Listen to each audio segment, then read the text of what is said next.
E até lendo o livro O Sacerdócio Expiatório de Jesus Cristo, do Frank Holbrook, em quase todas as páginas, porque ele menciona isso, eu botava lá, não entendo o que no céu precisa ser purificado. Ok. O irmão poderia me explicar? O que Claro. no céu precisa ser purificado? Claro. No santuário terrestre, a gente até entende, porque o sangue era aspergido ali, sujava o ambiente, depois tinha que haver toda uma purificação, que era um ritual também para acontecer. Agora, no céu, eu não consigo entender o que no céu precisa ser purificado. Ok. A obra de Cristo, ela foi prefigurada em todo o sistema do santuário terrestre. Tudo que acontecia lá apontava de alguma maneira para o ministério de Cristo. A ovelha que lá morria apontava para o Calvário, a morte de Cristo. O sacerdote que recebia o pecador para que ele obtivesse o perdão, representava o sacerdócio de Cristo, que nos recebe como advogado. O sumo sacerdote, que uma vez por ano, no 10º dia do 7º mês, fazia juízo, representava o ministério de Cristo, sumo sacerdotal. Aí vem a sua questão. Ele sempre foi sumo sacerdote? Claro, ele é sumo sacerdote segundo a ordem de Melquisedeque, mas ele também exerce as funções sacerdotais. Por quê? Porque no ano 31, quando Jesus é assunto aos céus, ele vai para o santuário, ele lá começa uma obra de mediação. E a obra de mediação não era feita pelo sumo sacerdote, era feita pelo sacerdote. Ainda que o título dele seja de sumo sacerdote, mas Cristo também é chamado de sacerdote na Bíblia, então ele do ano 31 até 1844, ele atua como sacerdote. Ele não atua como sumo sacerdote, porque o sumo sacerdote só atuava no dia do juízo. Isso quer dizer que haveria algum momento que Jesus tinha que cumprir o papel sumo sacerdotal e começar o juízo. Aí vamos para Daniel 8,14, que é a profecia que vai dar a data do início do juízo. Até se passarem 2.300 tardes e manhãs, o santuário será purificado.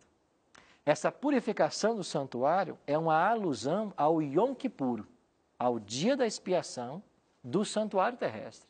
É o mesmo termo.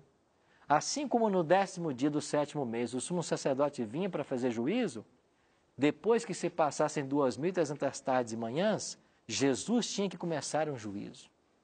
E este período profético, de acordo com Daniel 9, 24 a 27, começa em 457 a.C., o que nos estende até 1844. Então, no dia 22 de outubro, que é o equivalente ao 10º dia do 7º mês do calendário judaico, Jesus começa o juízo.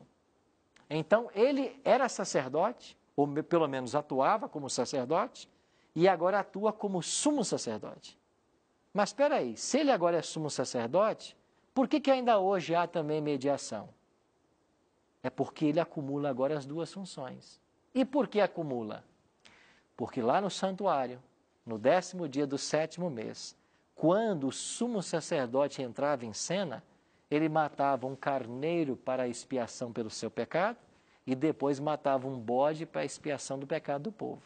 Só que no 10º dia do 7º mês, enquanto ele estava fazendo toda a cerimônia de juízo, o que é que morria lá no pátio do santuário 9 da manhã e 3 da tarde?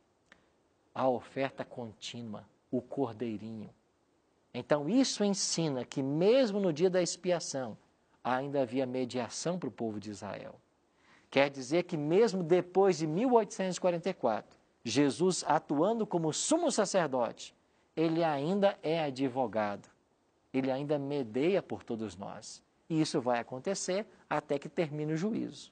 Quando terminava o juízo em Israel, o sumo sacerdote saía, abençoava o povo e havia uma grande festa, que durava 7 dias, a festa dos tabernáculos. Quando Jesus terminar o juízo no santuário celestial, ele sai do santuário. Diz o Apocalipse, quando ele sair do santuário, o santuário vai encher-se de fumaça, ninguém pode entrar no santuário enquanto não se cumpram as pragas. Cairão 7 pragas e Jesus volta à terra para anunciar a salvação para o seu povo. Tudo prefigurado. Agora, por que é que o santuário celestial precisa passar por uma purificação? Não tem pecado, não tem pecado no santuário celestial, mas tem registro de pecado. O que é purificado no santuário é o registro do pecado do justo, que tem que ser apagado. Quando você peca, vimos algumas semanas atrás, os nossos atos vão para os livros de registros no céu. Esses registros estão no céu. Eles vão fazer parte do juízo. Quando o tribunal se assentar, os livros serão abertos. Então, a cena do juízo é uma cena em que o livro é aberto para que o caso seja estudado e o pecado perdoado. Então, esse perdão do pecado que é conferido significa o apagar o registro do santuário que eu cometi e era contra o pecador. Então, você não tem pecado no céu. Você tem um registro do pecado do justo que vai ser apagado. É isso que tem que ser purificado no céu. Ok, então. Então não tem pecado no céu, Não. né? Porque eu pensei que o céu estava manchado com os meus pecados, Não. que são muitos, por O sinal. seu pecado não mancha o céu. Registrados. Eles estão registrados. Ok. E o que tem que ser purificado lá é esse registro. Porque se esse registro não for resolvido, você não pode ser declarado justo e salvo. É por isso que nós precisamos de um advogado. Porque o meu pecado está lá. E agora, quando o meu nome é julgado e Cristo é o meu advogado, esse registro é apagado. Então, o apagar do registro é a purificação desse santuário celestial. Tá ok, pastor. E sabe o que existe mais belo em tudo isso? Você se lembra quando os profetas Ezequiel e Isaías falam a respeito de Lúcifer? Como caístes, ó querubim da guarda? Você sabe que essa expressão querubim da guarda é uma expressão usada por os anjos cobridores da Arca da Aliança.